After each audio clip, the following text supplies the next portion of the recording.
Sigo aqui colocar minhas anotações para que vocês possam ver.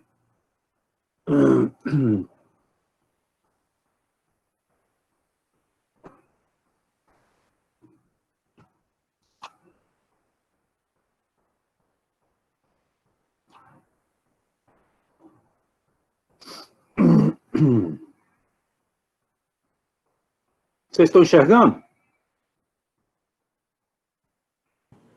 Sim. Sim? Mais ou menos. Mais ou menos, tem que aumentar? Isso. Está melhor agora? Agora deu. Agora deu? Deu. Maravilha.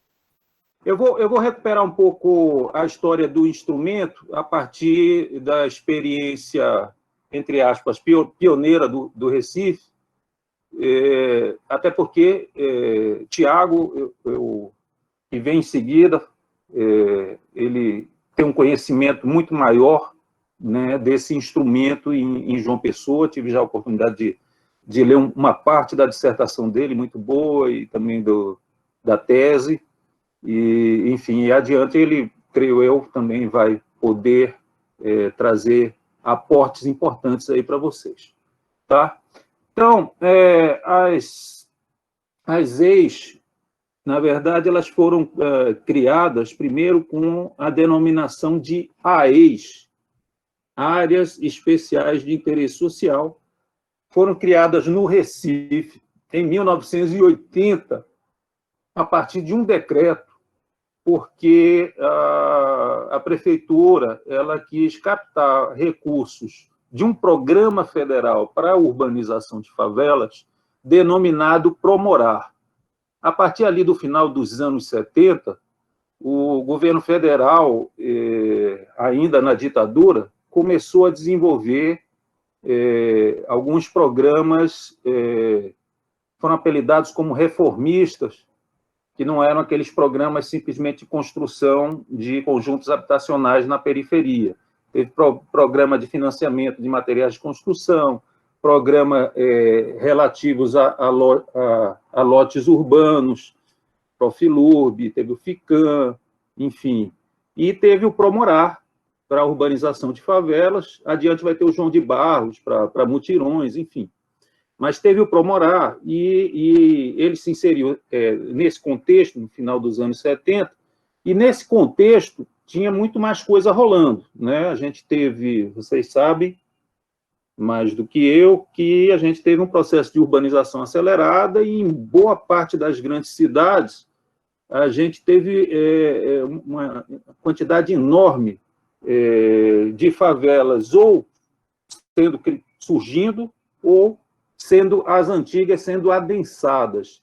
E isso fez com que, cada vez mais, as demandas dessas favelas fossem evidenciadas nas cidades. Parte dessas demandas eram evidenciadas também em função dos apoios, por exemplo, da Igreja Católica Progressista, enfim, e de ONGs, de outras entidades, até de partidos de esquerda. E, então, era um momento efervescente de lutas urbanas e de evidenciação dessas demandas, principalmente por legalização da posse da terra, por regularização fundiária, porque boa parte das comunidades estavam envolvidas em conflitos fundiários, ameaças de remoção, etc.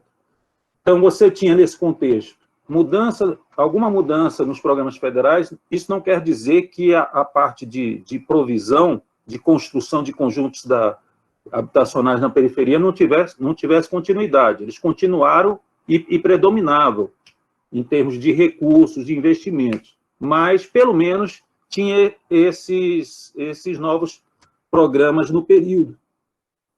Vale ressaltar também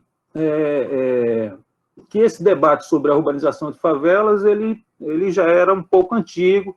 A gente já tinha tido experiências no Brasil, algumas pioneiras, como Braspina, enfim, e tinha um debate internacional de que era mais racional, econômico, interessante do ponto de vista social, urbanizar favelas em lugar de reassentar, e isso, de alguma forma, também contaminou o pensamento de parte das iniciativas,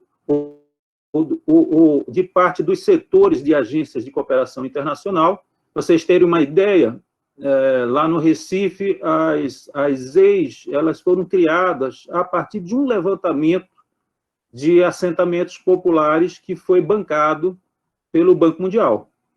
Tá?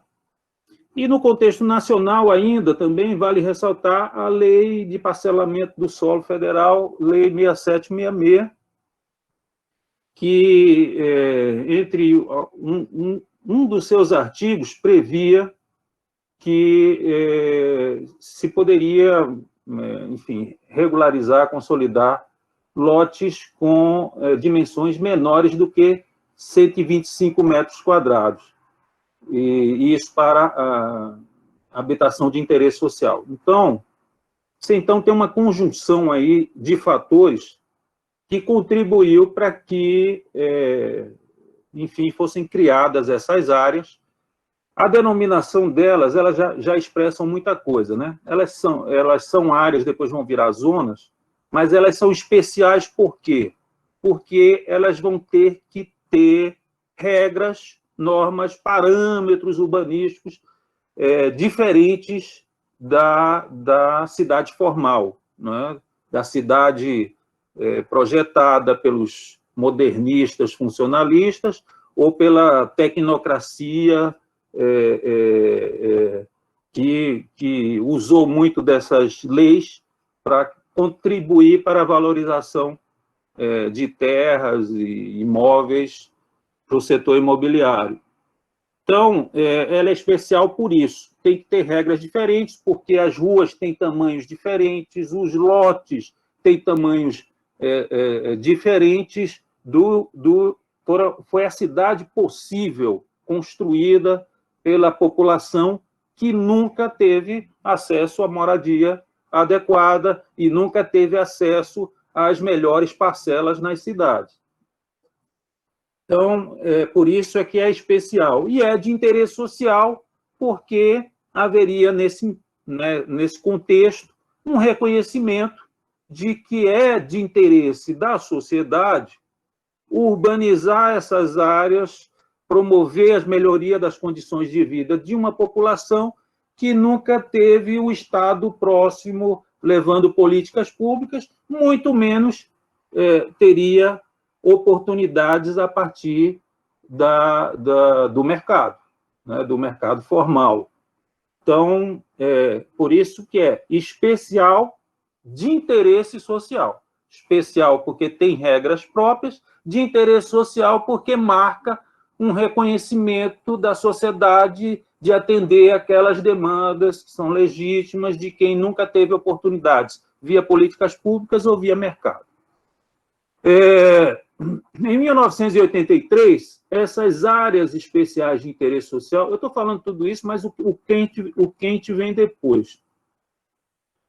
As áreas especiais de interesse social foram instituídas como zonas especiais de interesse social em 1983, na Lei de Uso e Ocupação do Solo do Recife, no mesmo ano que foi estabelecido em lei também, lá em Belo Horizonte, o setor especial 4, que é algo similar às EIs, só que tinha um apelido diferente. Tá?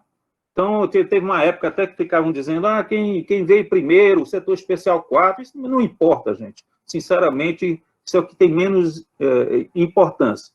Mas aí, essa experiência do Recife, ela vai ganhar uma diferença aqui, porque cravaram, como tem em João Pessoa, cravaram as EIs, estabeleceram as EIs em lei, mas não estabeleceram como iam urbanizar, como iam regularizar, não estabeleceram um sistema de participação popular para discutir as demandas, as prioridades nas comunidades. E aí a Comissão de Justiça e Paz, né, da Arquidiocese de Olinda e Recife, do finado Dom Helder Câmara, né, que comandava, era o arcebispo naquela época, ela já vinha atuando nos conflitos fundiários ali nos anos 70, defendendo a posse, né, a legitimidade da posse dos ocupantes das comunidades. Essa Comissão de Justiça e Paz, como ela tinha uma atuação em muitas favelas no Recife, ela resolveu aglutinar forças com as lideranças dessas comunidades e também com ONGs que atuavam nessas comunidades para formular o plano de regularização das zonas especiais de interesse social do Recife. E aí, vocês vejam, isso a partir de 85, né? Porque se te deixasse as leis do jeito que estava na lei, nada ia acontecer. Então, formularam esse plano, que, na verdade, não é exatamente um plano, é um programa e um conjunto de regras. É um programa, um conjunto de regras. E acabaram fazendo a negociação, porque naquela época a gente ainda não tinha a Constituição de 88 e não era possível a iniciativa popular para a criação de uma lei, tá? Então, essa iniciativa popular teve que negociar com o executivo e com os vereadores para aprovar, e a gente estava num contexto muito mais favorável de redemocratização, e tínhamos, na época, um prefeito, né, depois deixou de ser, na época era progressista, e então foi formulado o PRESEIS, estabelecendo instrumentos e regras para o planejamento, para a gestão, com instâncias em que tinha participação de representações das comunidades, do governo, dos governos, também tinha do estadual adiante, e das assessorias, que normalmente eram ONGs, tá? Estabeleceram essas regras, mas estabeleceram também parâmetros urbanísticos e para a legalização da posse da terra, tá? E como seriam os processos de urbanização e regularização fundiária. Ou seja, a ideia foi transformar aquilo que estava em lei só como zona, transformar numa política, né, através dessa proposta. Então, a relevância dessa experiência do Recife primeiro, foi uma iniciativa da sociedade civil e do campo popular progressista, e é a experiência talvez mais longa de regulação e de intervenção inclusiva em favelas, assim, institucionalizada, né? Institucionalizada por lei. E um dos parâmetros que foi estabelecido a partir da lei do PRESEIS, de 87, foi a história do parâmetro do lote máximo. Meu Deus, o que é isso? É o tamanho de lote máximo na comunidade. Não pode ter um lote maior do que o estabelecido em lei. Em 87, foi estabelecido 150 metros quadrados. Por exemplo, um terreno de 10 por 15. Tá certo? E em 95, na revisão, aumentou um pouco para um terreno de 250 metros quadrados no máximo. Essa é a grande chave de proteção, a grande chave regulatória das leis. Por quê? Porque um terreno de 250 metros quadrados não permite que um shopping center seja instalado, que prédios multifamiliares sejam instalados, entendeu? Implantados, que empreendimentos voltados para a classe média e alta possam ser implantados nas comunidades. A grande chave regulatória e de proteção está aqui nesse parâmetro, que, creio eu, logo será atacado na revisão de lei de uso e ocupação do solo, que está por vir, já que já mexeram alguns parâmetros das leis a partir do plano diretor agora da revisão lá no Recife. Enfim, aí a disseminação dessa experiência do Presez no Recife, então não é simplesmente a ZEIS, é o Presez, tá? É o Presez que dá o recheio, a vida, aponta para uma política. Não adianta você ter só demarcada a área como ZEIS e não ter parâmetro, não ter previsto os mecanismos de participação, não ter previsto o processo de urbanização e o processo de legalização. Então, ele está previsto em várias leis, né? Tinha a lei de parcelamento do solo, que alterou aquela anterior, no Estatuto da Cidade, estava na lei de regularização fundiária anterior e está também na atual. E possivelmente, como é um instrumento que veio bem antes do Estatuto da Cidade, é talvez o instrumento mais disseminado no Brasil. Aí está em 1.811 planos diretores e consta em 1.256 leis municipais, aí são dados do MUNIC, do IBGE. Todavia, a disseminação foi com versões diversas no Brasil inteiro. Tá? Vale ressaltar que foram criadas algumas modalidades, né, de ZEIS, que não estão relacionadas só às favelas, às comunidades populares, mas também para cortiços, para áreas vazias, onde se tem interesse de realizar habitação de interesse social, para áreas ocupadas em áreas de proteção ambiental, enfim, várias modalidades, para áreas de população de baixa renda em loteamentos irregulares. Então, várias modalidades foram criadas de zonas especiais de interesse social. Todavia, me detendo mais nas ZEIS de comunidades populares, as ZEIS de favelas,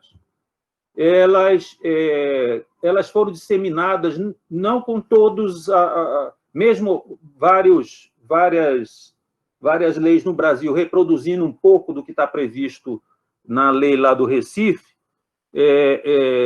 sem, às vezes, os parâmetros voltadas para ocupações de outros segmentos de renda, enfim, sem mecanismos de participação, sem a previsão de mecanismo de participação. Então, sem o parâmetro, você tira a efetividade da zona como proteção àquelas comunidades na direção de fazer com que as pessoas possam permanecer na cidade. E sem mecanismos de participação e mecanismos para urbanização e legalização, você corta a possibilidade de construção de uma política. Tá? Uma política que tem leis e tem programas, ações, etc., articulados, integrados. Bem, então, importância e limites. A importância fundamental das ZEIS, a depender dos parâmetros, obviamente, de regulação urbanística, ou seja, em função do estabelecimento das ZEIS e do estabelecimento dos parâmetros agregados às ZEIS, é a possibilidade de permanência das pessoas em suas comunidades, que elas construíram, né? Que elas têm iniciativas, que elas lutaram também por investimentos públicos, e onde elas têm proximidade, normalmente, de serviços e oportunidades na cidade. A outra, se você tira a regulação de várias leis aí pelo Brasil, possivelmente o mercado vai adquirir essas terras de uma forma ou de outra, ou até com a ajuda do Estado, tá? E essas pessoas vão ter que reconstruir sua vida nas periferias, afastada da cidade, das oportunidades. Enfim, esse talvez seja o grande efeito das ZEIS. Agora, para virar política, não adianta você criar as ZEIS e dizer agora tudo está resolvido. Não. Tem que ter a política, tem que ter o programa de urbanização, tem que ter o programa de legalização, tem que ter sistemas de participação da população para dizer quais são as prioridades, como é que elas querem essa urbanização, como é que elas querem essa legalização. Então, na disputa pela produção da cidade, dos espaços da cidade, obviamente, há que se reconhecer, apesar de muitas conquistas, que o lado de cá, o lado popular, progressista, é mais fraco, né? Você disputa e cada vez mais, né? Porque você antes tinha que enfrentar o Estado mais tecnocrático, enfim, elitista, etc. Agora você tem que enfrentar um Estado, e o setor imobiliário você tem que enfrentar já, mas agora você tem que enfrentar o Estado absolutamente subserviente, permissivo, né?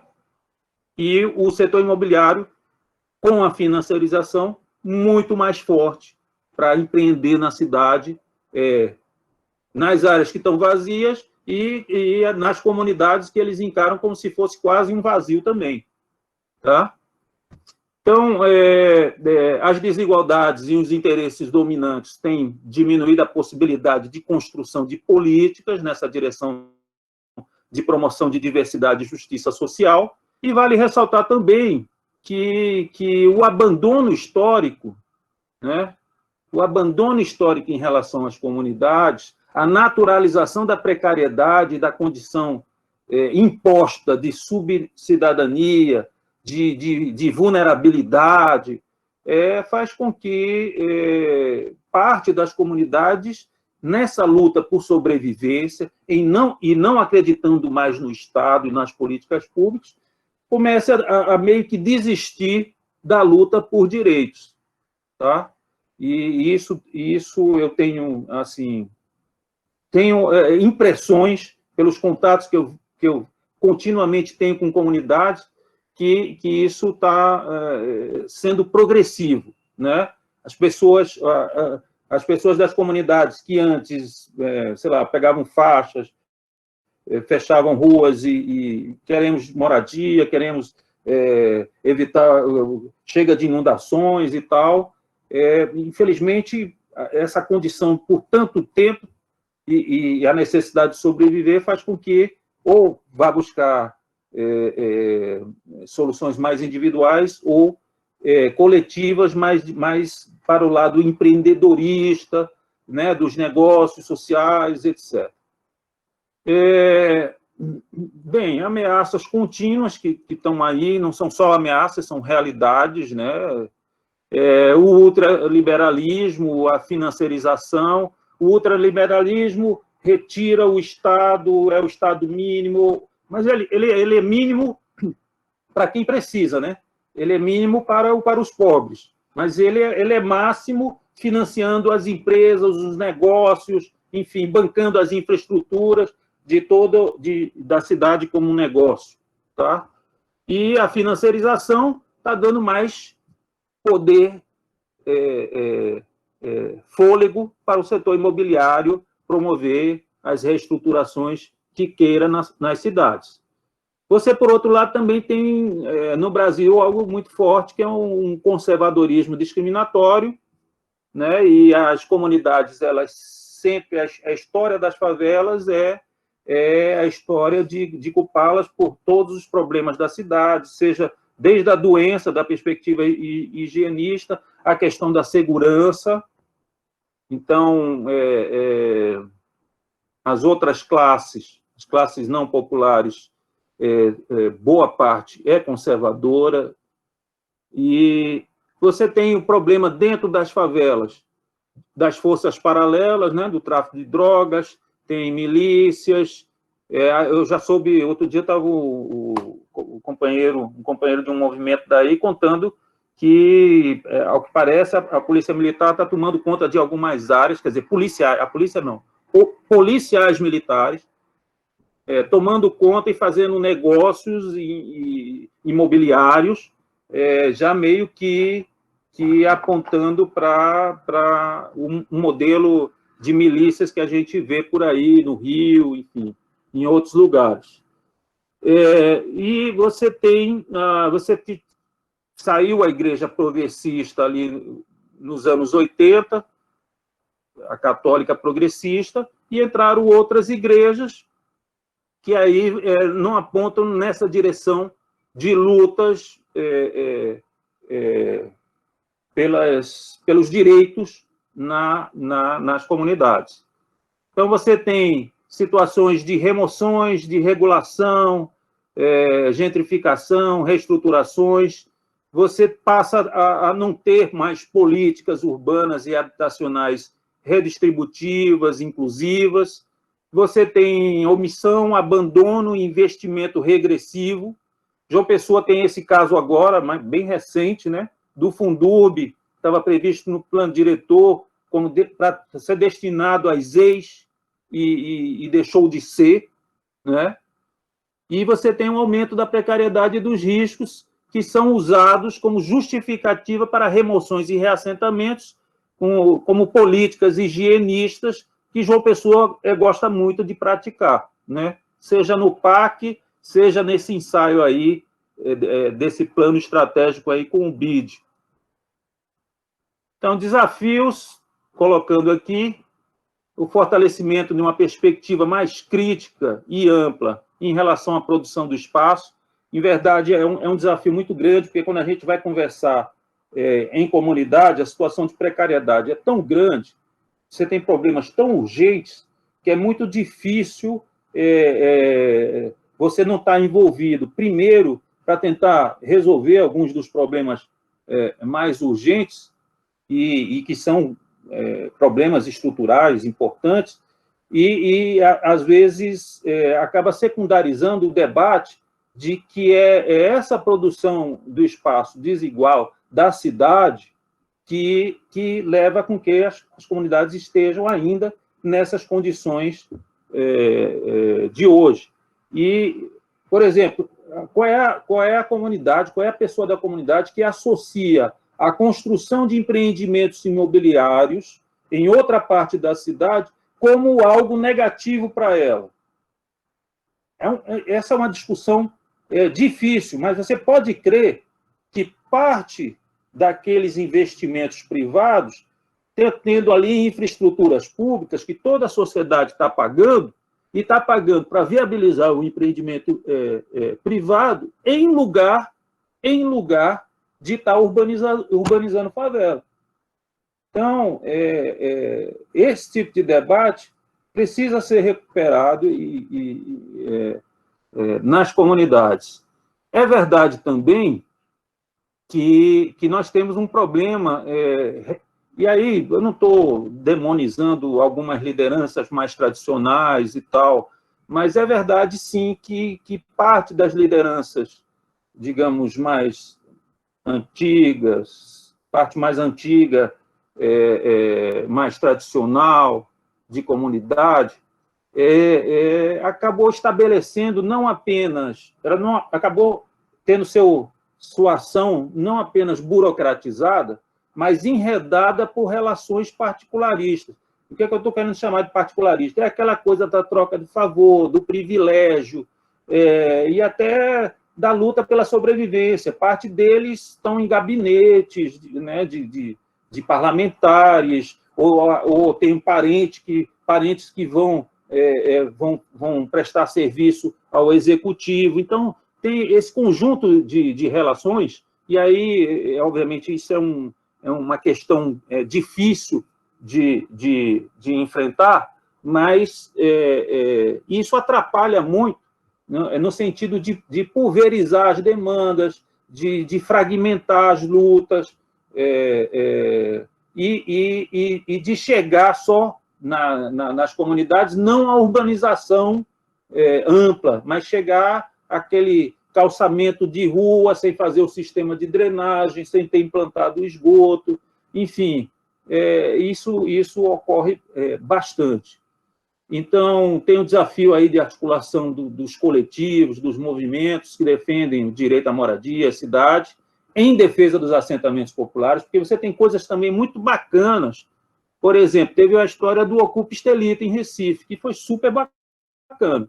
Foi a disputa sobre um determinado espaço na cidade, que boa parte era pública, a área era pública, confrontando os interesses governamentais e os interesses do mercado imobiliário.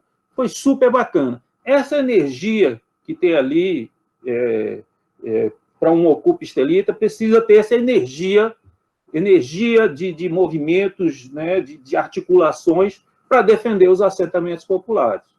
Porque eles, sem dúvida, são bola da vez na maioria das cidades.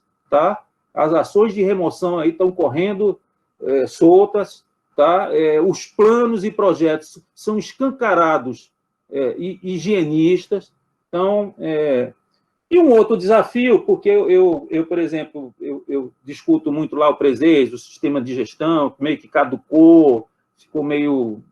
É que a gente tem um desafio aí, não só desse debate com as bases, de construir um conjunto, uma rede mais solidária, por quem nunca teve o direito à cidade,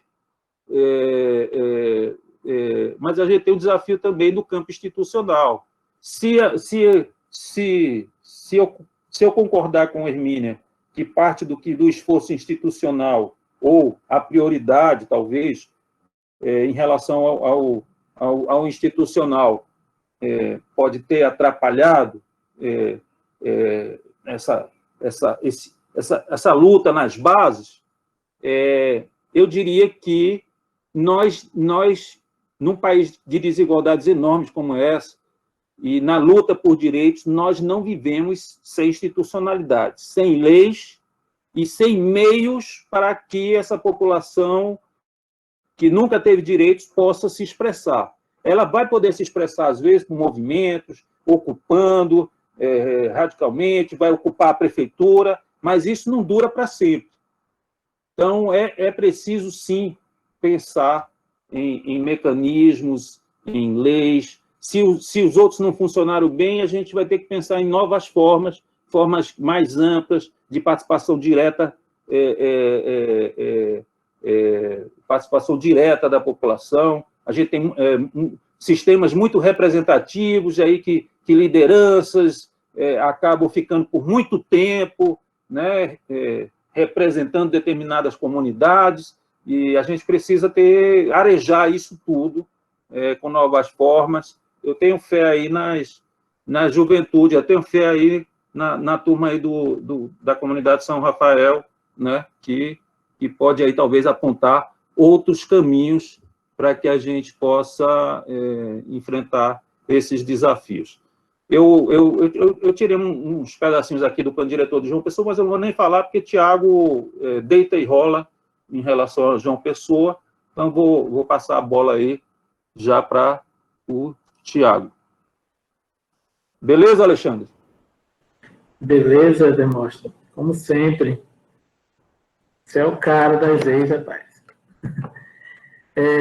Muito bom a apresentação em si, e principalmente os desafios. Eu acho que o grande, assim, nesse final do Demóstenes, é muito importante para a gente ver essa questão dessas novas institucionalidades, dessa nova forma de horizontal, ligada a um planejamento mais voltado e mais puxado pelas próprias comunidades, planejamento mais popular.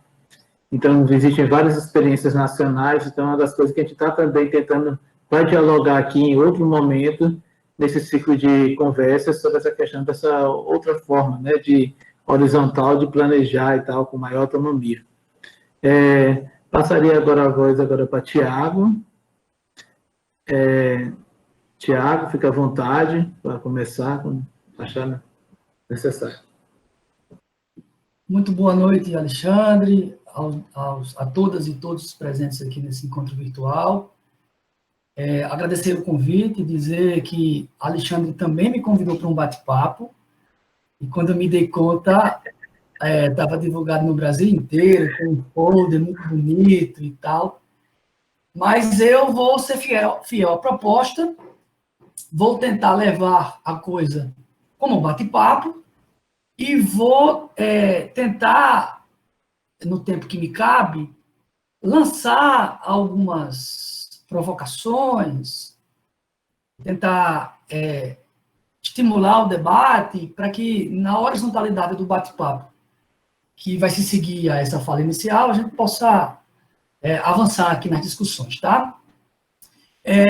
o convite de Alexandre foi muito importante, porque ele me permitiu revisitar a minha dissertação de mestrado, na qual eu estudei exatamente o processo de institucionalização das zonas especiais de interesse social em João Pessoa.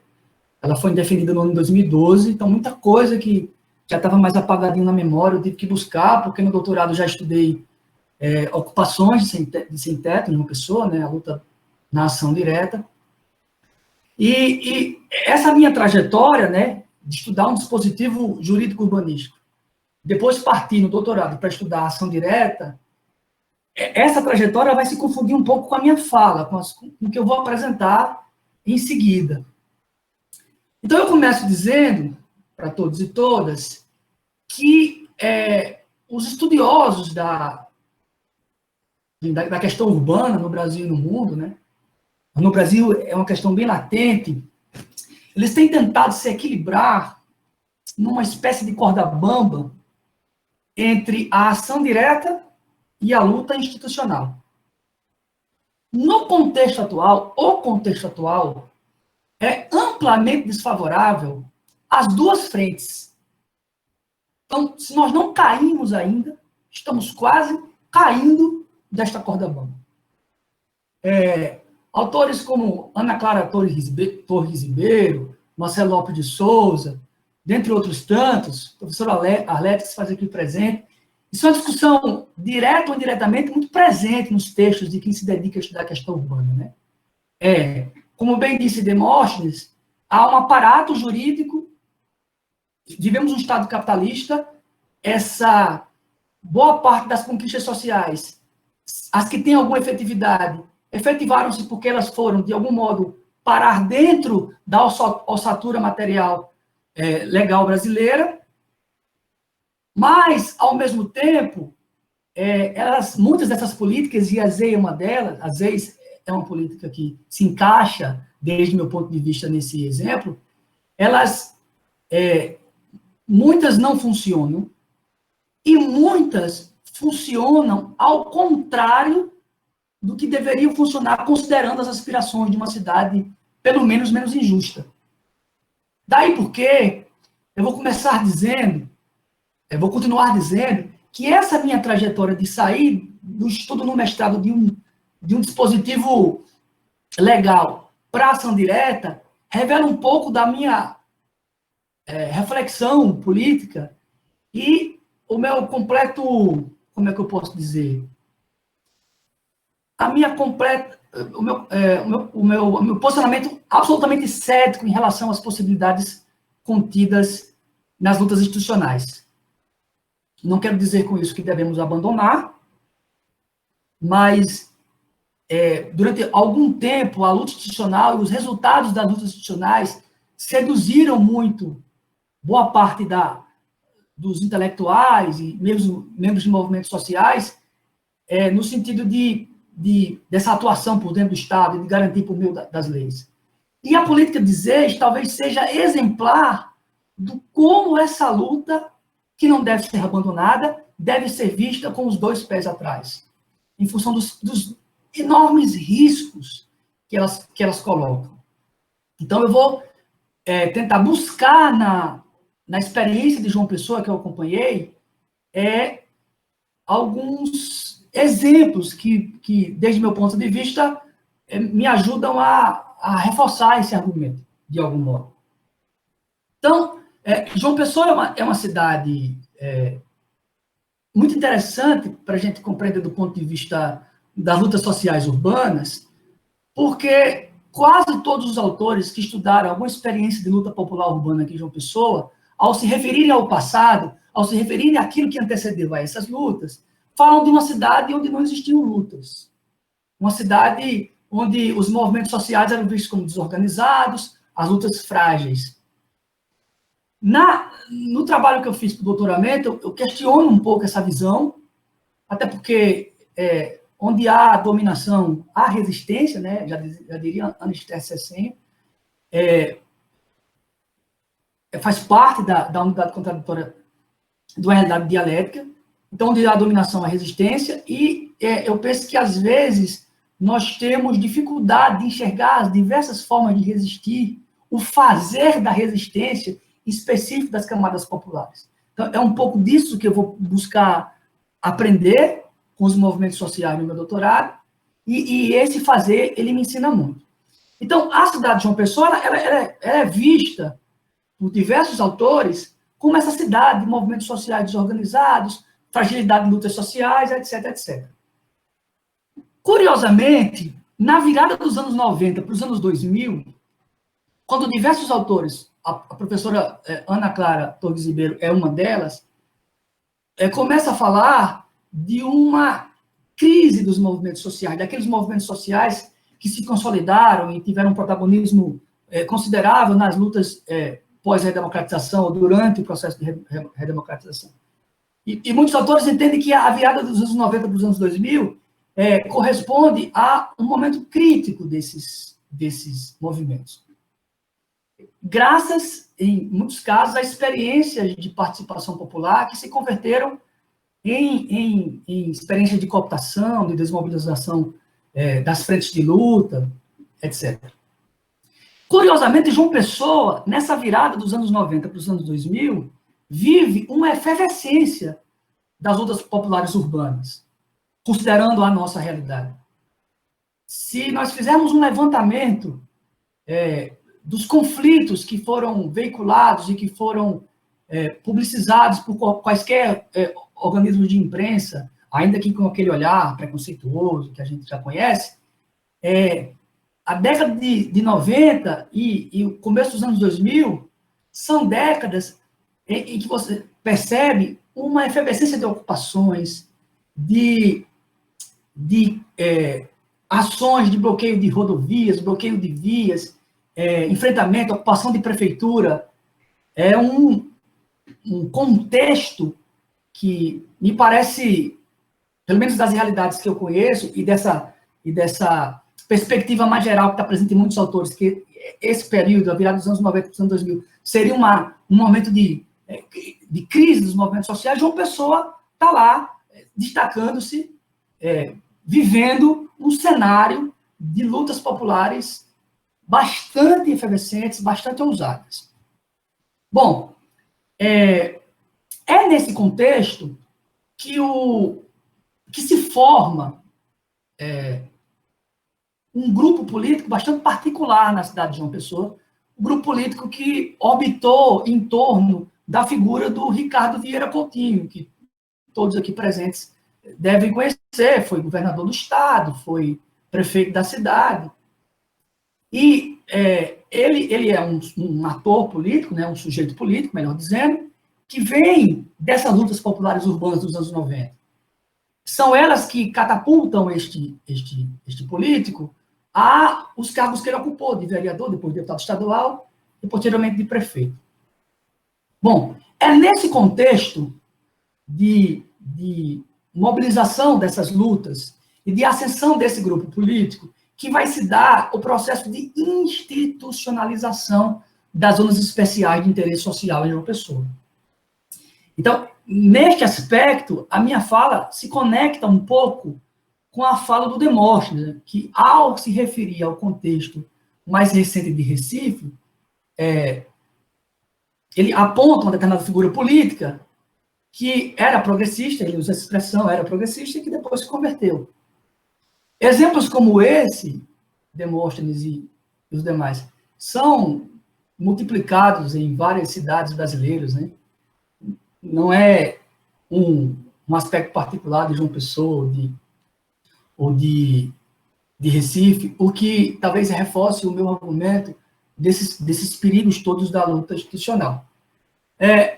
Pois bem, esse grupo político ascende ao poder, a eleição de 2004 para a Prefeitura Municipal culmina com a eleição do prefeito, que eu acabo de citar, e ele leva para dentro da Prefeitura alguns dos principais sujeitos sociais que estavam em posições de articulação dos movimentos sociais. Ocupavam posições de lideranças políticas dentro dos movimentos sociais, ou de boa parte dos movimentos sociais que atuaram em João Pessoa. Então, esse grupo político assume o poder em 1º de janeiro de 2005. Ele toma posse, inicia o governo. A primeira vez da cidade de João Pessoa já é a primeira de um governo que teve a sua eleição pautada por esses aspectos que eu mencionei. A primeira lei da cidade de João Pessoa é o conjunto Gervásio Maia. A lei que institucionalizou a lei Gervásio Maia foi aprovada em 23 de dezembro de 2005, no primeiro ano de mandato. E era a promessa de campanha feita pelo prefeito num acampamento de sem teto. E ela se efetiva. E ela já a primeira vez em João Pessoa já é um contra-exemplo, uma negação do que, das aspirações que culminaram com os capítulos de reforma urbana na Constituição, a sua posterior regulamentação no Estatuto da Cidade, e depois as lutas mais particulares, mais contextualizadas localmente, de implantação de algumas dessas políticas nos planos diretores das cidades, né? Então, ela é a negação por quê? Porque o conjunto de Gervásio Maia fica a mais ou menos 15 quilômetros, entre 12 e 15 quilômetros do centro da cidade de João Pessoa, da Lagoa do Parque Solon de Lucena, e foram deslocadas para lá 755 famílias. Para que toda a plateia possa ter uma ideia, pessoas foram deslocadas de uma ocupação que havia no BES chamada Titanic, na virada dos anos 90, dos anos 2000, era uma ocupação muito famosa aqui em João Pessoa, porque havia um processo de resistência muito interessante lá. Do BES, a Titanic, foram deslocados para a extremidade sul da cidade. O conjunto Gervásio Maia reproduziu aquele padrão de construção de unidades habitacionais típicos do BNH, aquelas casas todas iguaizinhas, sem respeitar isso que os membros da comunidade de São Rafael acabaram por mencionar aqui, né? Os espaços para que a vida que eles tinham em outros lugares pudesse ser minimamente reproduzida também nesse novo espaço de moradia, como espaço para quintais, para criar alguns animais, ou mesmo para guardar os reciclados. Nos locais onde a população inicialmente se negou a sair, o prefeito, né, o poder público estatal na época, ele se valeu da intimidação policial, por um lado, e da cooptação, por outro. E, pouco a pouco, ele foi removendo essas 755 famílias que ocuparam a primeira fase. O conjunto começou a ser construído em 2006, o conjunto habitacional Gervásio Maia, e, na medida em que ele ia entregando as etapas, ele ia deslocando as pessoas que estavam morando nessas comunidades espalhadas pela cidade. Quando o poder público questionado em audiência pública, eu cheguei a participar de algumas, né? Audiências públicas organizadas pelo poder público junto aos moradores das comunidades afetadas, eu tinha como interlocutores pessoas que em outro momento estavam no movimento social, nas audiências públicas, contra o prefeito anterior, justamente contra essas políticas de remoção. Então, a primeira vez de João Pessoa talvez certamente serve, para nós pensarmos um contexto mais amplo, né, a partir dessa realidade concreta, para pensar um contexto mais amplo das possibilidades, dos limites, dos riscos que as lutas institucionais podem oferecer. Isso não quer dizer, é sempre bom deixar claro, que esses sejam espaços, que os espaços institucionais sejam espaços que nós devamos deixar de disputar. Mas vocês podem perceber, e o contexto político do país talvez seja exemplar, a fragilidade de muitas dessas conquistas, quando elas não são acompanhadas de um fortalecimento horizontal, franco, consciente das bases. Então, esse grupo político desarticula esses movimentos, e aí sim, a partir de 2005, quando esse grupo político chega ao poder, claro, obviamente que eu não quero reduzir aqui esse processo que é complexo, que é amplo, que tem a ver com a própria natureza da reprodução capitalista no capitalismo financeiro, não quero reduzir ao personalismo de um grupo político. Até porque isso aconteceu em outras áreas do país. Mas o que eu quero alertar é que esse exemplo do modo como as coisas aconteceram em João Pessoa, especificamente na questão do Gervásio Maia, pode ser iluminador, né, dos caminhos que a gente pretende perseguir quando queremos falar de participação popular. Numa participação que eu entendo que deve ser efetiva, horizontal, enfim. Bom, curiosamente, esse foi o panorama que dominou o processo de implementação das EIs em João Pessoa. Em 2012, quando eu encerrei a minha pesquisa de mestrado sobre o tema, existiam 18 EIs já efetivamente implementadas na cidade. E aqui eu vou abrir um parênteses para dizer o seguinte: quando o Estatuto da Cidade foi aprovado, ele não implementou automaticamente as EIs. O Estatuto da Cidade, ele determina que o plano diretor deve mapear as EIs.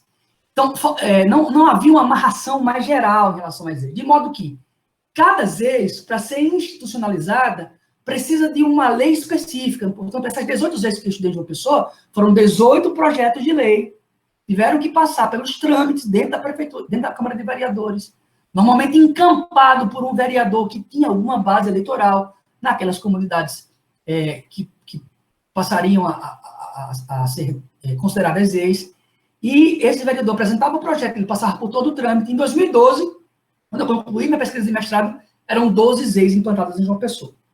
Bom, e esse foi o panorama geral das 18. Um processo que tinha a ver com essas lideranças que tinham a base no movimento popular e que institucionalizaram essas EIs. Das 18, eu posso garantir para vocês que todas elas ainda não receberam sequer os recursos mínimos necessários a uma vida mais digna. Então, talvez um calçamento numa rua principal aqui, que possibilitou o ônibus a chegar mais perto, mas as mudanças que eram aspiradas por aqueles que lutaram dentro do movimento nacional pela reforma urbana para que fosse uma política efetiva, elas não se consolidaram. E, especificamente, eu estudei umas EIs que estavam na contramão dessas outras 17. Eu estudei uma pequena comunidade chamada São Luís, situada no bairro do Bessa, numa zona do Bessa que margeia o Rio Jaguaribe e que era uma zona de expansão imobiliária do Bessa, ainda em processo de consolidação. Eu estudei essas EIs, e lá, o processo que levou à institucionalização das EIs, e por isso que ela me chamou a atenção, foi marcado pela participação popular, pela ação direta. Como é que funcionou? No final dos anos 90, a Companhia Elétrica da Paraíba, né, a fornecedora de energia, a concessionária de energia, foi privatizada, como ocorreu em diversos países, em diversos estados do Brasil, em diversas cidades brasileiras. Ela criou uma campanha chamada Campanha Chupa-Luz, que era uma alusão, não sei se vocês vão lembrar, uma alusão péssimo gosto. Gente, desculpa citar isso aqui, mas foi essa a inspiração. Havia um programa chamado Domingo Legal, de um apresentador chamado Augusto Liberato, acho que vocês conhecem, até morreu recentemente. E ele começou a publicar que havia descoberto um animal chamado chupa-cabra, que seria uma mistura mística de alienígena com fantasma, uma coisa que eu não sei bem explicar bem. Isso estava repercutindo no Brasil inteiro por meio desse programa. E a concessionária de energia que criou uma campanha chamada Chupa-Luz, que era para, obviamente, conter o roubo de energia, o famoso gato, né? Sendo que não há uma grande ação desses sujeitos para os grandes consumidores de energia clandestinos, né? E essa ação se desenvolve preferencialmente nas comunidades. E a São Luís foi uma comunidade que teve durante vários dias a sua energia elétrica desligada. Isso gera uma movimentação intensa na comunidade, e essa comunidade começa a fazer reuniões na igreja que tem lá, e curiosamente numa igreja protestante, eles se reúnem lá, começam a fazer manifestações, a reivindicar. E para encurtar a história, um vereador da base desse prefeito diz assim, olha, talvez a solução para que vocês possam continuar aqui, não sejam ameaçados de despejo e possam ter fornecimento de luz, seja nós transformamos isso aqui numa ZEIS, eu levo o projeto para a Câmara de Vereadores, e depois que eles conseguiram uma ZEIS, eles continuaram incomodando o prefeito, reivindicando as melhorias urbanísticas, né? Porque isso foi disseminado na comunidade. E era preciso, que eles tinham direito e tal. E essa comunidade começa a agir e começa a assumir um protagonismo muito incômodo para a prefeitura, né? Uma prefeitura que vinha das bases dos movimentos sociais, ou alguns dos representantes que lá estavam, vinham dos movimentos sociais, e as pessoas se incomodando. E aí eles enveredaram por um caminho massivo de tentativa e com algum grau de sucesso de cooptar as lideranças locais, mais ou menos nessas relações particularistas a que se refere o Demóstenes, mas com táticas ainda mais sujas, que a gente pode depois informalmente explicar para vocês, contar para vocês. Mas o fato é que essas leis surgem, e aí eles começaram a reivindicar, inclusive, nas leis São Luís, o estabelecimento dos canais de participação, que isso não é uma coisa muito comum, que a comunidade conquiste as leis, apareçam as primeiras melhorias como a luz, um calçamento, um meio-fio, uma coisa assim, e eles queriam a instalação do comitê que fosse representando da prefeitura, e a prefeitura conseguiu, através de suas ações, dissuadi-los, enfim. E as leis São Luís continua lá como leis, mas as melhorias prometidas ainda chegaram de forma muito incipiente. Então, veja, eu tenho 2 exemplos aqui de ZEIS em João Pessoa, e mesmo essa que começou de uma iniciativa popular, de luta popular, careceu de maior fôlego por N questões, por N contradições, e por estratégias do Estado. E na atualidade, pessoal, a política de ZEIS em João Pessoa está, assim, ameaçadíssima.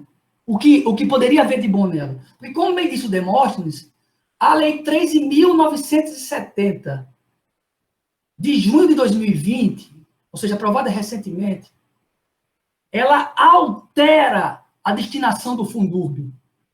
E quando o Demóstenes falava, eu abri a lei aqui.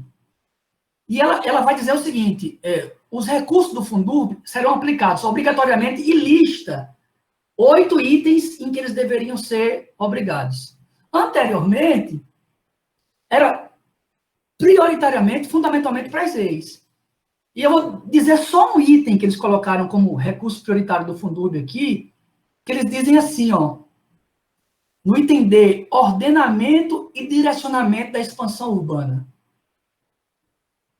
Não precisa ser expert no direito, avalio eu, para você entender que esse item tão aberto favorece, ou pode favorecer, ou pode ser instrumentalizado pelo capital imobiliário. E conhecendo o processo de mudança como eu conheci, foi pensado por representantes da prefeitura do capital imobiliário. Em um contexto que de 2017 para cá apontou todas as suas armas para essa política, porque em 2017 o governo Temer, ao golpe, ele aprova o teto de gasto, né? E logo depois ele trata de desmontar qualquer indício de política pública que não servisse a esse propósito da financiarização. Então ele aprova, em 2017, a lei do REURB, né? A lei 13.465, de 11 de julho de 2017. E essa lei ela é regulamentada por um decreto de 15 de março de 18, muito rapidamente, que trata da regularização fundiária. Eu não vou me deter muito nisso, mas eu quero dizer para os futuros pesquisadores que essa lei está tendo e terá impactos profundos no que ainda existia de ZEIS. E daria uma baita pesquisa de pós-graduação, mestrado ou doutorado. Aquele sujeito que, por acaso, se interessasse em estudar os efeitos dessa lei, desse decreto, para a política de regularização fundiária. Planos diretores do Brasil todo, de várias cidades. Eu li uma notícia recente sobre Recife, o Demóstenes pode me confirmar. Porque, como Demóstenes bem disse, o principal instrumento que segura as leis com algum caráter de social ainda é a limitação para a edificação, né? Mas já existem diversos planos diretores que estão flexibilizando, como eles gostam de usar nesse universo semântico neoliberal, os terrenos lindeiros, aqueles que estão nas margens das vias que passam nas ilhas. E aumentar o coeficiente possível de edificação nesses terrenos lindeiros. Se isso se efetivar nos planos diretores, tchau, porque a pressão imobiliária, que já é forte, pode se tornar ainda pior. E aí surge uma hipótese para a gente pensar, que talvez ilustre esse risco, essa corda bamba a que eu me referi no começo da minha fala. E é com essa perspectiva que eu vou encerrar minha fala para abrir para o debate. Que é o seguinte: o que nasce como uma conquista em função dos movimentos sociais urbanos, da regulamentação, pode ter se convertido numa armadilha para aqueles que pleiteiam a não remoção, a construção de uma cidade com parâmetros urbanísticos minimamente salubres, que é o seguinte: essas terras que, por razões diversas, estavam ou menos suscetíveis ou não suscetíveis à exploração imobiliária, compuseram durante esses 40 anos um mercado de reserva de terras urbanas que agora está pronto para ser explorado.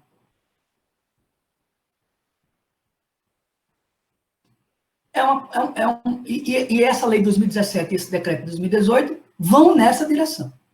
Inclusive, essa lei de 2017 fala do REURB-S, que é a regularização fundiária em áreas de interesse social, e o REURB-E, que, segundo especialistas de direito urbanístico, eles estão dizendo que pode, inclusive, ajudar a regularizar áreas que estão em desacordo com as normas urbanísticas da classe média e das demais classes que vivem na cidade que são mais abastadas porque ocuparam áreas que não deveriam ocupar, enquanto que, como vocês puderam perceber pela exposição do Alexandre, a gente tem a expulsão dos moradores de suas áreas.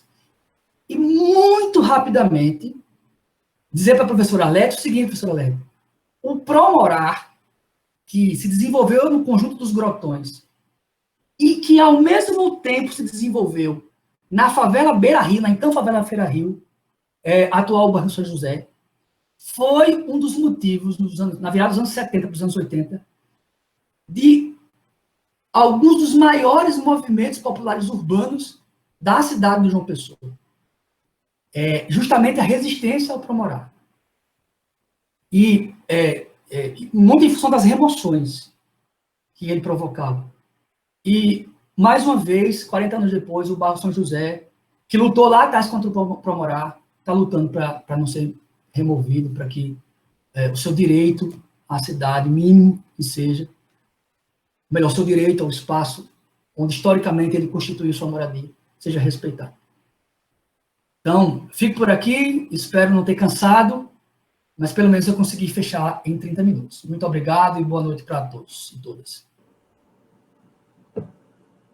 Excelente, Tiago, excelente Demóstenes. Muito bom esse final, agora que o Tiago coloca esses novos riscos em si, e eles estão aí mesmo com a REURB. Há uma leitura que a REURB pode ajudar em algum sentido, mas ela, pelo menos, a Arlete mesmo já vem colocando em si, o perigo que ela também acarreta para várias coisas, né? À toa que ela foi chamada de lei da grilagem pelo pessoal do campo, e ela também trabalha com a expansão urbana. Agora você me lembrou de uma coisa, que até essa questão de perímetro urbano, a REURB, ela facilita um pouco. Então, juntando com essa questão que foi falada aqui também, então, da mudança do foco do Fundurb para a expansão urbana, e juntando com a REURB, que facilita, então, os incorporadores imobiliários aí da Franjas e da Eterlândia da cidade, que vem crescendo muito. A Paula, se estivesse aqui, ela ia falar. A Paula Dieppe estudou essa ocupação ali do sul da cidade, especulação grande. Então, é isso. Gente, eu gostaria, né? Nós estamos aqui, eu acho que vai dar um tempo para a gente fazer algumas provocações, os professores fizeram provocações em si, eu gostaria de abrir para debate. Quem tiver alguma questão, ou pergunta, ou complemento, que possa enriquecer aqui, que possa trazer também essa questão, a dúvida, mas também posições que possam também ajudar nesse debate, está livre agora. Peço que, se tiver aqui Neto ou Helena, possam anotar aí, mas eu também eu posso mediar isso aqui, mas só para a gente ter um controle, mas está aberto aí. Alguma escrita? Porque foram colocadas muitas coisas interessantes, até pela nossa cidade e no geral, né, de quadro político nacional.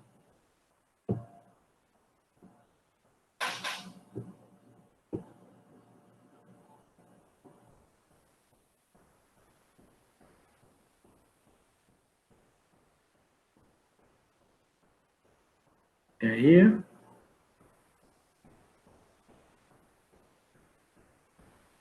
Aproveitar para os professores. Se não tiver ninguém inscrito, eu me inscrevo. Aqui teve... Pronto, eu vou aproveitar, antes de você colocar, só colocar aqui um pouco do que está no chat, só para a gente... acabou passando aqui, mas... O professor Arlete se inscreveu. Pronto. Isso aqui já foi colocado aqui no chat, uma coisa que é importante, que o Thiago colocou e também você, Demóstenes, que é essa questão, né, de alguns movimentos, de algumas lideranças estarem muito ligadas hoje às gestões e tal, e perderem um pouco o foco numa luta coletiva.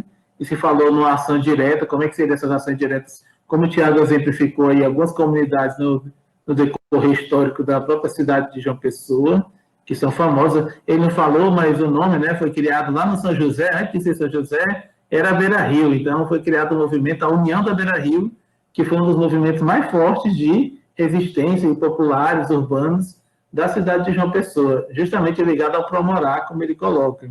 Então, é bem interessante a gente ter esse histórico para saber que é possível em uma organização popular ser efetiva e conseguir. E essa galera, o Thiago pode depois falar, até pergunta, eles tinham mobilizações muito interessantes. Eles iam para, quando o prefeito ia inaugurar alguma coisa, o governador, a galera estava lá só para queimar o filme da gestão e ficavam lá em eventos públicos, justamente mostrando, ocupando aquele espaço e protestando em si. Então, é uma coisa interessante. Além disso, aqui, a questão aqui que Karine está perguntando, né? Ela falou, porque foi falado dessas alterações que o Thiago colocou, de vias, de BRs e tal, e Karine estava muito ligada na questão do programa de mobilidade daqui, né, em si, junto com o André e tal, e houve uma tentativa na Beira Rio de fazer toda uma reestruturação. Aí eu perguntei aqui, ela pode até, se quiser, colocar de forma verbal, mas ela vai dizendo aqui que ocorreu, né, que agora uma relação do complexo de Aguaripe prevista não contemplava a despoluição e tudo, revitalização do rio. Então, tem isso também. E sem falar que eu não coloquei para você, mas naquele mapinha, e até a Ângela colocou, recentemente 2 projetos da MRV, que é uma grande empreiteira e construtora de tal, tentou fazer residenciais na beira do rio ali, próximo da Ilha da Bandeira, naquela área que está saindo ali em si. Então, já há também um movimento, pode ser uma leitura de um movimento nessa área. Demóstenes, Arlete e Demóstenes, não sei.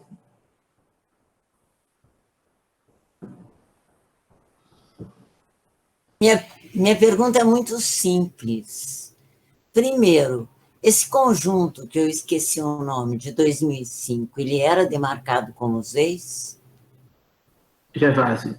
Sim, ele já nasce como ZEIS. Primeiro se institucionaliza ZEIS naquela área e depois se lança o conjunto lá. E a outra... Tá. E a outra coisa que você falou, que também é simples, é o seguinte: pela Constituição e pelo Estatuto da Cidade, não é necessário lei específica para as leis. Basta ela ser demarcada no plano diretor. E você falou em leis específicas. Eu não entendi. Então, é uma coisa muito de João Pessoa, é isso? Alete, o Estatuto da Cidade, ele delega para o plano diretor a demarcação, certo?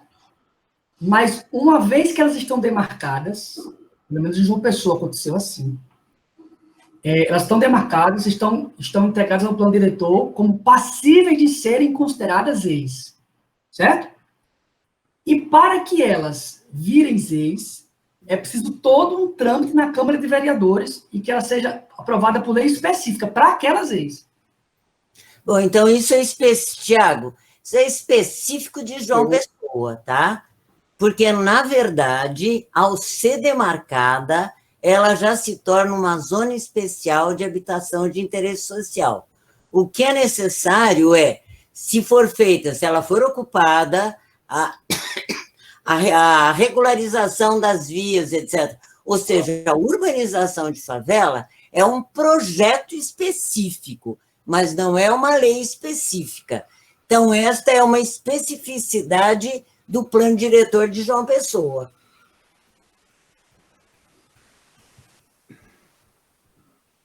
É isso que eu queria entender, por isso que eu perguntei. Bom, em João Pessoa aconteceu assim, e pesquisando planos diretores de outras cidades, o processo também foi o mesmo. Inclusive, no Estatuto da Cidade, até onde eu me recordo, ele delega ao plano diretor, enquanto ela não tiver demarcado e oficializado nesse plano diretor, ela não é ZEIS ainda, né? João Pessoa, por exemplo, ela contratou uma consultoria que fez um mapeamento, na época que eu estudei o mestrado, eram 73 zonas especiais de interesse social, todas elas já mapeadas. E só foram virando aos poucos por projeto de lei de iniciativa específica. Posso dar um pitaquinho nessa Pode história? não. Sim. É o seguinte, Arlete, a demarcação não precisa da lei específica, já vale no plano diretor. Se no plano diretor também quiserem avançar nos parâmetros, é possível, apesar de que normalmente não se avança no plano diretor para não torná-lo gigantesco. Então, a regulamentação, que seria o estabelecimento de parâmetros, normalmente vem por leis específicas, tá? Mas a demarcação ela pode ocorrer, sim, a partir do plano diretor, como as demais zonas. E algumas dessas já têm no plano diretor estabelecidos parâmetros gerais, ok? Mas nada impede que possa não só demarcar, como estabelecer parâmetros já no plano diretor. Normalmente não se faz porque... O plano diretor é uma lei, e essa lei... É uma lei, e é válido. A demarcação é absolutamente válida a partir do plano diretor. Absolutamente válida. Agora, é importante o seguinte, se não se coloca parâmetros, a demarcação ela fica fragilizada, tá? Do que pode e o que não pode dentro dela. Apesar dela estar voltada para o interesse social. Então, João Pessoa precisava de lei específica, é isso que eu queria saber. Não, eu acho que não é obrigatório, entendeu? Mas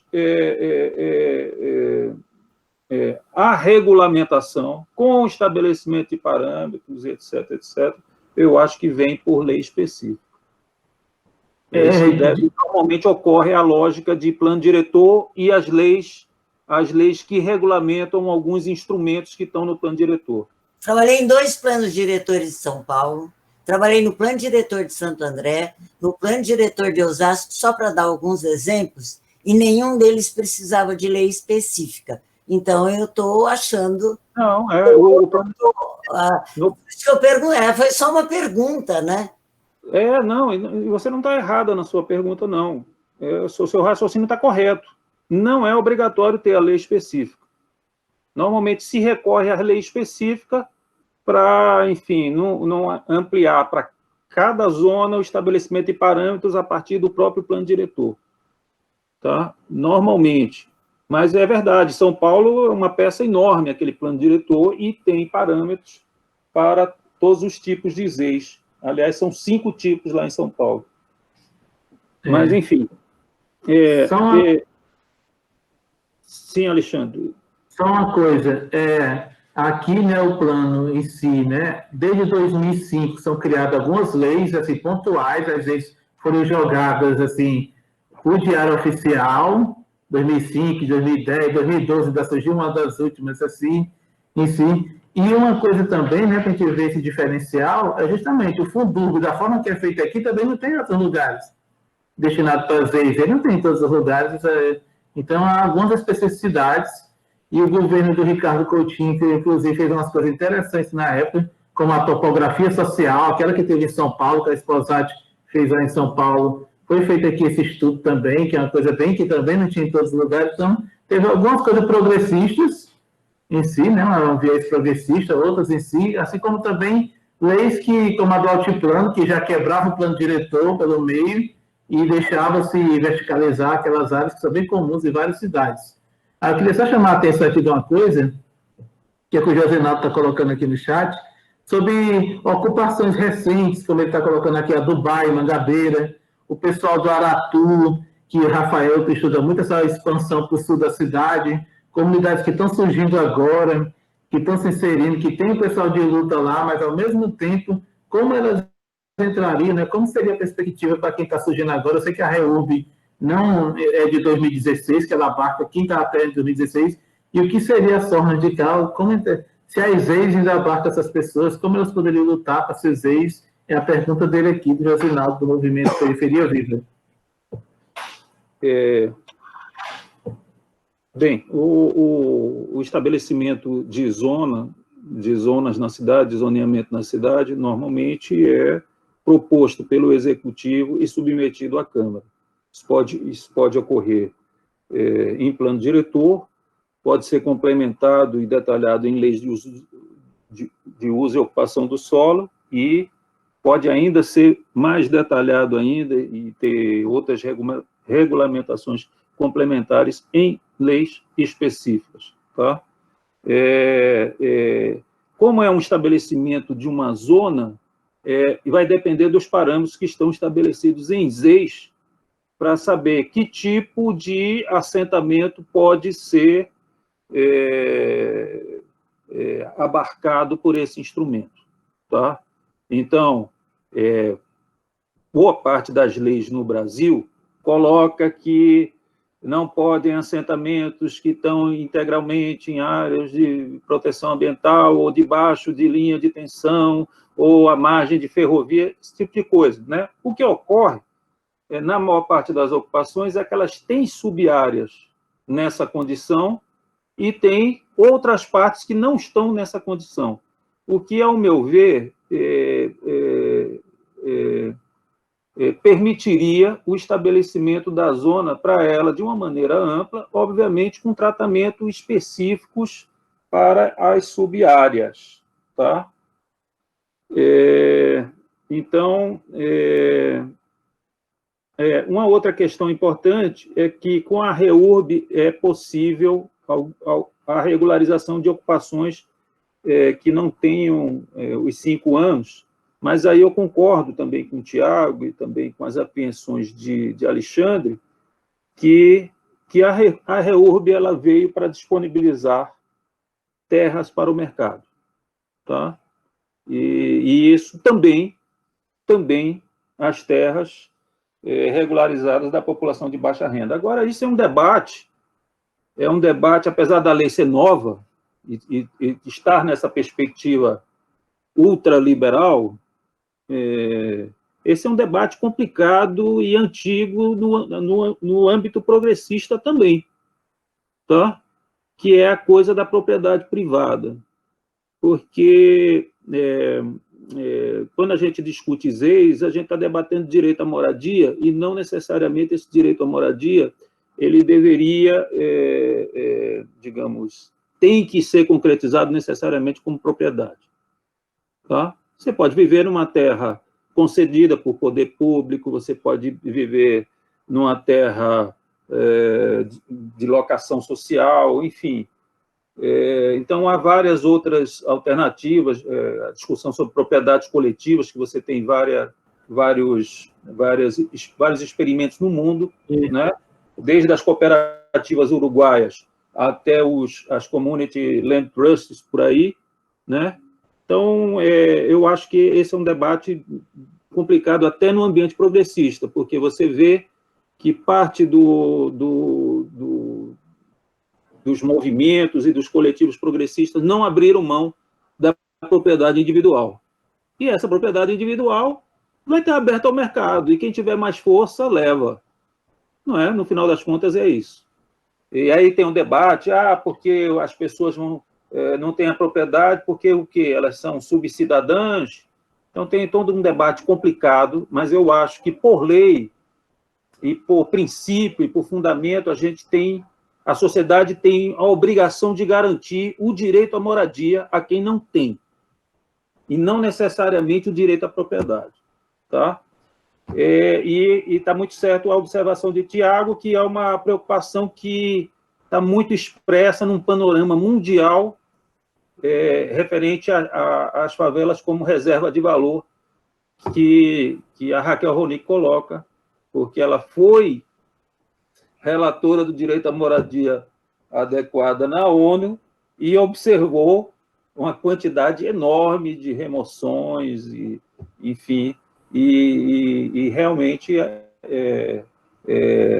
acabam os assentamentos se tornando reserva de valor em muitas cidades, e agora, com alguns tipos de regularização fundiária, como essa da REOB, essas terras poderão estar disponibilizadas. E com a flexibilização ou a desregulação, né, de parâmetros relativos às EIs, nas cidades que teve, né, que tiveram, porque tem cidades que nem parâmetro tinha. Então, as EIs é um instrumento interessante, se for na direção da proposição original de onde nasceu, lá no Recife, da garantia do direito à moradia e do afastamento dos outros agentes econômicos. Mas, se for usar outro tipo de parâmetro, não estabelecer parâmetro, então não é nem ZEIS, só tem um apelido. Ótimo, ótimo. Só uma coisa aqui que a Jussara colocou, e a gente está vendo isso aí, que a gente vai discutir, é sobre essa questão da dimensão ambiental na organização de favelas e nas próprias ZEIs, né? Uma das coisas que vai ocorrer, que a gente vai ver aqui, é o choque de algumas legislações ambientais, a área de APP, o novo Código Florestal, como é que ele discute com essas áreas que estão, por exemplo, como a Beira-Rio em si, que vai ser o palco de outra discussão que a gente vai trazer. Mas é muito importante o que foi trazido aqui. Isso um pouco superado com algumas resoluções do CONAMA, né? Mas, enfim, agora está tudo em disputa. Tudo é disputa, né? Então, e estamos perdendo. Numa boa, a verdade é essa, nós estamos perdendo. É verdade. Mais alguém tem alguma colocação? Tiago, a professora Arlete saiu, mas alguém teria alguma fala? Araci? Um dos alunos, Catiúcia. Rafael também está por aqui.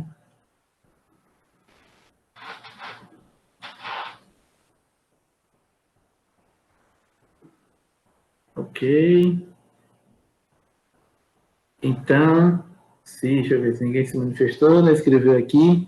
Gente, eu queria, em primeiro lugar, né, e tal, colocar aqui muito positivo o debate, agradecer a Demóstenes, a Tiago, principalmente, né, por ter aceitado tão firmemente o convite, que era para uma conversinha, e depois está aí divulgado. Divulgou tanto que chegou até onde não deveria, né, a divulgação. E tá, teve um começo tumultuado, mas a discussão foi excelente. E querer colocar aqui que isso é só assim, uma tentativa de iniciar essa rediscussão. A gente acredita que nesse momento de ofensiva neoliberal, a gente tem que discutir esses instrumentos que são frutos de lutas históricas, tanto discutir como também lutar por eles, né, para dar um conteúdo novo para eles, né, para eles não virarem só formas arcaicas aí, para ficarem presos dentro de prateleiras ou de planos diretores sem nenhum uso. Então, a meta o desafio é reencantar-se, né, nesse sentido de pegar os instrumentos, discutir, mostrar para a sociedade que eles existem, que eles já estão sob risco, ainda mais se eles forem, assim, totalmente desconhecidos, aí é uma forma maior de serem retirados. Então, nesse sentido de dar essa visibilidade, existe isso, é fruto de luta, não é pouco tempo, o processo de reforma urbana todinho, depois processo da Constituição, depois processo para virar estatuto, e agora esses anos todos de estatuto lutando para isso aí. Mas elas são formas que têm que ser objeto de luta para se realizar. Então, fora outras novas formas, como o Demóstenes colocou, que a gente precisa pensar em novas. A questão da propriedade privada individual, ela tem que ser contestada também. Você lembrou bem dos community land trusts, né, e tal, que acontece aí por aí, e é uma propriedade coletiva. Você vai para a questão da moradia em alguns países, a moradia é uma cesão pública. Você está lá em Viena, está lá, o pessoal mora 50 anos, 3 gerações na casa, mas ela é do governo, não é uma propriedade privada. E o medo que a gente tem é justamente isso, regularizar, às vezes, pode ser um tiro no pé uma regularização, porque ela vai abrir o quê? Aquela terra que estava fechada em umas vezes para o mercado imobiliário. Então, a gente tem que fazer as ponderações, tem que discutir todas as vertentes, tem que entender a cidade como uma totalidade, que o que está acontecendo do outro lado mexe com quem está aqui do outro lado, até na questão do fundo público, que está sendo aí usurpado para outros bens. Então, eu queria só agradecer novamente, agradecer também a equipe aí, o pessoal do projeto, os alunos que estão aqui, pessoal do projeto muito bom. A gente está fazendo essas cartografias, está querendo fazer hoje a reunião. Inclusive, o Godoy citou a Raquel Ronick no Guerra de Lugares hoje na reunião, e justamente mostrando como isso está presente. E se citou que organismos como o BID, o Banco Mundial, eles não brincam. E eles vêm promovendo isso aí e tal, coisas bem pesadas, e as remoções são uma face. Então, eu convido vocês, agradecendo novamente, convido vocês para os próximos momentos. Temos a fala de Arlete, temos Fernanda Sanches trabalhando em grandes projetos, temos futuramente também a professora Luciana Ferrara, que vai trabalhar justamente a dimensão ambiental nessa organização de favelas. Temos a discussão de gênero também, que vai ser promovida aqui com a questão das mulheres e a luta pela cidade. Temos uma mesa também futura com o pessoal da Defensoria e do Ministério Público para trabalhar o papel hoje desses órgãos na defesa do direito à cidade em si. Então, é uma série de discussões que a gente quer fazer para estimular esse debate, onde quer que seja, e também pensando em levar isso futuramente para as comunidades, e colocar lá uma tela que vai ser a participação mais efetiva, talvez, eu botar isso nas sessões presentes lá no lugar. Vou levar isso na próxima já para tentar isso. Hoje, essa não deu. E, novamente, obrigado, Demóstenes, obrigado, Tiago. Vocês são um cabra forte aí, tá? Tiago tem um histórico muito interessante aí de entender o que aconteceu aqui. E Demóstenes é lenda viva aí na ISEIS, desde a Preseis. Desde a Preseis, que é justamente a avó da ISEIS. Então, nesse sentido, agradeço novamente e, se quiserem colocar alguma coisa, finalizar, podem finalizar. Não, só agradecer a oportunidade, me colocar à disposição sempre, enfim, que eu puder acompanhar mais esse processo em João Pessoa, eu vou tentar, tá, para ajudar. Acho que a grande luta agora, nesse contexto que nós estamos, é a luta pela permanência na cidade, né? Pela permanência na cidade. Então, e esse é um debate, uma luta difícil. E aí a REURB pode ser um complicador em relação a esse objetivo. Tiagão? Eu agradeço a oportunidade, fico à disposição para novos momentos. Sempre bom o debate, e principalmente um debate, né, comprometido com a luta social, com a tentativa de superar esse quadro de injustiças. O quadro é desfavorável, mas não percamos o ânimo. Foi uma coisa que a minha vivência dos movimentos sociais, luta por moradia, me ensinaram, né? Não percamos o ânimo, não percamos a vontade de lutar, porque essa realidade que está nos impõe a luta. Obrigado. Ótimo. Obrigado, Tiago. Com certeza, né? Em si. Então, vamos tentar fazer, estamos na meta de fazer esse planejamento meio insurgente, produzindo contra-projetos e tal. A meta é essa, para se contrapor a tudo isso aí. Obrigado novamente, boa noite a todos e todas, e pela participação de todos. Até mais. Valeu.